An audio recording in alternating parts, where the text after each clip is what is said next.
সবাইকে শুভ সন্ধ্যা। এখন সন্ধ্যার একটু পরপর হয়ে গেছে আর কি। ছেলেকে পড়ানো হয়ে গেছে সন্ধ্যাবেলা, সন্ধ্যা দেওয়া হয়ে গেছে। তারপর চা করতে চলে এসেছি। একটা বাড়ি নিমন্ত্রণ খেতে যাব, তার জন্য একটু মানে এখনই বেরোবো একটু পরেই, তার জন্য রুটি করে নিয়েছি। বেশি আজকে রুটি হয়নি, ছেলের জন্যই আর কি। একটা রুটি করতে গিয়ে আর একটা ছোটো হয়ে গেছে, তো এই ছেলের জন্য রুটি করে নিলাম। ও রাতে দুধ রুটি খাবে, ও ঝাল বা কোনো কিছু খেতে পারে না সেরকম বাইরের খাবার। ও তার জন্য ওর জন্য রুটি করে নিয়েছি। ও রাত্রেবেলা করে দুধ রুটি খাবে, একটা রুটি খাবে। তো আমার রুটি করা কমপ্লিট হয়ে গেছে, এখন ঘরে চলে এসেছি, রেডিও হয়ে গেছি মোটামুটিভাবে। কিন্তু মানে খুবই গরম, গরমের মধ্যে যে কেন এই শাড়িটা পরলাম নিজেও জানি না, এত গরম লাগছে। সে বাড়িতে যখন এসেছি তারপরে না গার মধ্যে চুলকাচ্ছিল, মানে অ্যালার্জি, আমার এমনি একটু অ্যালার্জির সমস্যা আছে, সেই শাড়ি পরে যেন গা চুলকানো শুরু হয়ে গেছিলো। তো ভীষণই গরম, সবাই রেডি হয়ে নিচ্ছি। পাশেই একটা বাড়ি যাব, মানে যাবো আর চলে আসবো। শাশুড়ি মা ওই ঘরে রেডি হয়ে গেছে, যাবো একটু বসবো, খেয়ে চলে আসবো, একদম পাশেই হাঁটতে হাঁটতে চলে যাব। তো সবাই আমরা রেডি হয়ে গেছি, হয়তো ওই বাড়িতে যাবো, প্রসাদ খাবো। তো হয়তো খিচুড়ি খাবে, আমরা যেহেতু পাশেই বাড়ি জানি আমরা। তো ছেলে তো একদমই খেতে পারে না ঝাল আরও খিচুড়ি। ভাত টাত হলে বা রাইস অন্য কিছু হলে খেতে পারে, তাও শুধু ভাত খাবে। এছাড়া খিচুড়ি তো একটু ঝাল ঝালই হয়, কিন্তু খেতে পারবে না। তো বলতে বলতে এখন আমরা পৌঁছেও গেছি সেই বাড়িটিতে। এই ব্রাহ্মণ বসে পড়েছে পুজো করার জন্য, এই সবাই পুজো করছে। পুজো করার জন্য কীর্তনও হচ্ছে সাইডে, একটু দাঁড়িয়ে দাঁড়িয়ে দেখছিলাম আর কি। ঠাকুরের পুজো হচ্ছে এখানে, কীর্তন করছে পাড়ার আর কি কেউ, হয়তো অনেকেই। সবাইকে ঠিক চিনিও না। তো এখানে আমরা ঠাকুরের পুজোর জন্য মিষ্টি দিয়ে আমরা এখান থেকে পাশেই আর কি মানে বসার জায়গা আছে, সেখানে বসে বসে একটু দেখছিলাম। তারপরে আমরা এখন খাওয়ারের দিকে চলে যাব। এখানে পুজো আচ্ছা হচ্ছে, সব গোছানো হচ্ছে পুজোর সব কিছু।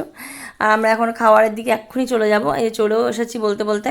মানে এখানে হয়েছে আর এক কাণ্ড, ছেলে মানে একটু ঘাস ঘাস ছিল নিচটায়, তো ছেলেকে দাঁড় করিয়েছি, মানে নর্মালিও আমার সঙ্গে হেঁটে এসেছে, এসে দাঁড়িয়েছে। আর সেই লাল পিঁপড়া ওর পায়ে দিয়েছে কামড়। সে মানে যেই লাল পিঁপড়াগুলো খুব মানে কামড়ালে জ্বালা করে, সেই লাল পিঁপড়াগুলোই কামড়েছে। ছোটো ছোটো লাল পিঁপড়া অতটা জ্বালা করে না, একটু বেশ বড় বড় যে লাল পিঁপড়াগুলো ছেলেকে কামড়িয়েছে। জুতো টুতো খুলে দিয়েছি, ও বসে আছে আর কান্না করছিল, মানে স্বাভাবিক ভীষণই বিষের মতন জ্বালা করছিল।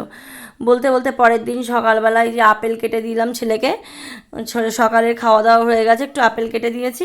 আর এইদিকে আমি ছাতু গুলবো। আর এই দেখো এখান থেকে কি রোদ, বাইরে এত গরম বলার কথা না, চারিদিকে ভীষণ রোদ আর গরম। আর এই সকালের এইরকম সময়টা একটু রোদই পড়ে বাইরের সামনেটা, আস্তে আস্তে যখন 12টার পর আর কি হবে, আস্তে আস্তে চারিদিকটা মানে আমাদের উঠোনটা অনেকটাই ছাওয়া হয়ে যায়। এখন ছাতু গুলছি তোমাদের দাদা ভাইয়ের জন্য। এই যে ছাতু, ও সকালবেলা ছাতুই খায়। ছাতু একটু লবণ দিয়েছি, একটু জল, আর এর মধ্যে যে লেবু দিচ্ছি, লেবু দিয়ে আর কি খায়। আর কিছু মিষ্টি দেয় না, তো লেবু দিলে একটু বেশ ভালোও লাগে খেতে। তারপর লেবু দিয়ে যে ছাতু গুলিয়ে দিচ্ছে, এটা সকালের আর কি খাবার, ভালো করে মিশিয়ে দেবো, এটাই আর কি খাবার। এবার চলে যাব ওইদিকে।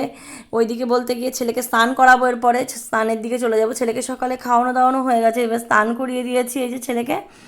আর যে দুষ্টুমি আর দুষ্টুমি, যে কত কিছু বলছে, কত কিছু যে করে, আর কত বারণ করছি বা ওরকম করে না, এরকম একটা কিছু বলছিলাম, হয়তো মনেও নেই। খুব দুষ্টু হয়ে গেছে।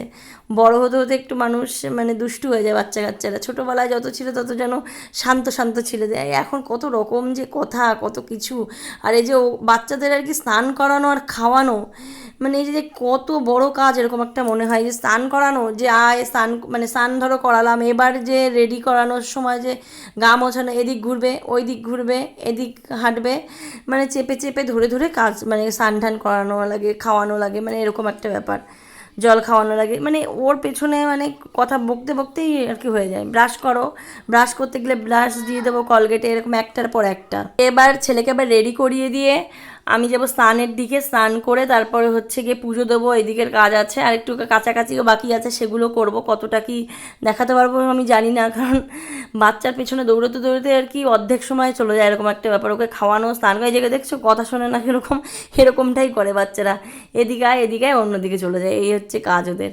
তারপরে আমি এখন ওইদিকে চলে যাব। ওইদিকে তরমুজ কাটা হবে। ছেলে আবার তরমুজ খেতেও খুব ভালোবাসে, ও তরমুজ মানে ওর সব থেকে প্রিয় ফল হয়তো তরমুজ, ও এতটাই ভালোবাসে খেতে।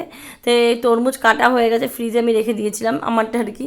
আমার একটু ভালো লাগে ঠান্ডা ঠান্ডা তরমুজ খেতে, তো এখনই বার করব। তো আগে ভেবেছি স্নান করার আগে খেয়ে নেব, খেয়ে নিয়ে তারপরে ওইদিকে আর কি নিচে আর কি স্নান করব, পুজো দেবো, ওইটা পরে করবো আর কি। তো এখন চলে আসছি তরমুজ খাওয়ার জন্য, যে বসে বসে তরমুজ খাচ্ছি। এবার বসে বসে আগে তরমুজটা খেয়ে নেবো। আর তরমুজ খাওয়ার সময় ছেলেকে বলছি, বাবা খাবি তরমুজ? ও তরমুজ খেতে এত ভালোবাসে। ওকে সকালবেলায় কেটে আর কি কাটা হয়েছিল, তো একটু আগেই, তো স্নান করার আগেই ও খেয়ে নিয়েছিল তরমুজ। তরমুজটা।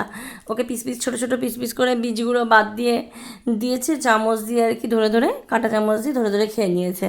এখন আমি আর কি বসে বসে খাচ্ছি, ছেলের সামনে দিয়ে ঘোরাফেরা করছে, তো বলছি খাবি?